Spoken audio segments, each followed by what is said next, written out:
Soomaaliya ma u dalxiis tagi lahayd xilligan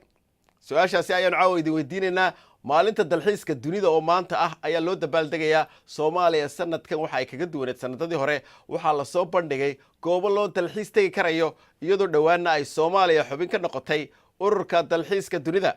wariyaha BBC-da Cali Nuur Salaad ayaa warbixintan ka soo diyaariyay goobaha loogu talagalay ama loo caleema saaray dalxiiska Soomaaliya xeebta Jaziira shantii sano ee la soo dhaafay waxa ay ahayd goob nabdoon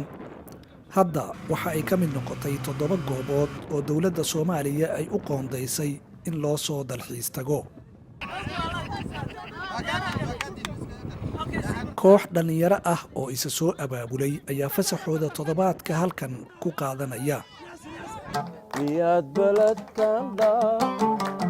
dhulka kale u badan tahay baydhaba waxa ayna si iskood ah u abuurteen qaab ay ku madadaalaan runtii dalxiiskan wuxuuna hilmaamsiiyey waxaa lagu magacaabo amni darada iyo security-ga iyo nabadgelyo xumada iyo waxaas oo dhan waxaan tijaabinay inaan leenahay wadan maaragtay lagu dalxiisi karo lagu damaashaadi karo qurux badan waxaan ka baxnay sanduuqii aan ku jirnay amni darada iyo mala bixi kara iyo mala socon karada ahayd Liido waa xeeb kale oo ku taala bartamaha Muqdisho iyana waxa ay martigelisaa dadka gudaha ee aan awoodin in ay safarro dhaadheer galaan isla markaana doonaya in ay dalxiisaan sanado yar ka hor cidna kuma aanay dhiiranaynin in ay halkan timaado oo ay u soo tamaslo tagto xaaladda ammaanka oo soo hagaagaysa ayaa dawladda Soomaaliya ku dhiirigelinaysa in ay dib u soo celiso dalxiiska oo il dhaqaale u noqon kara Soomaaliya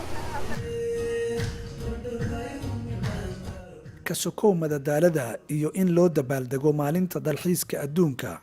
halkan waxaa la isla jeexjeexayaa caqabadaha mashruucan soo wajahi karaa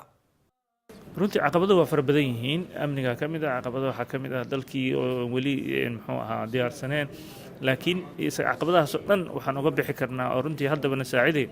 Soomaalida inay laba arrin ku wanaagsan yihiin adkaysiga iyo hal abuurka ganacsiga waxaan aragnaa Soomaalidii oo qurbaha ka soo noqotay kuwii gudaha joogay oo runtii hoteelo casri ahna sameeyay goobo badan oo dalxiiska loo tagana diyaariyay ilaa 100 shirkadood oo maxalli ah oo ka shaqeeya safarka iyo dalxiiska ayaa iska diiwaan geliyay wasaaradda dalxiiska Soomaaliya 2 sano ee la soo dhaafay oo kaliya balse kaabayaasha oo dagaaladii sokeeye ku burburay awgeed way adag tahay in si dhaqsi ah uu mashruucan ku hirgalo Cali Nuur Salaad BBC Muqdisho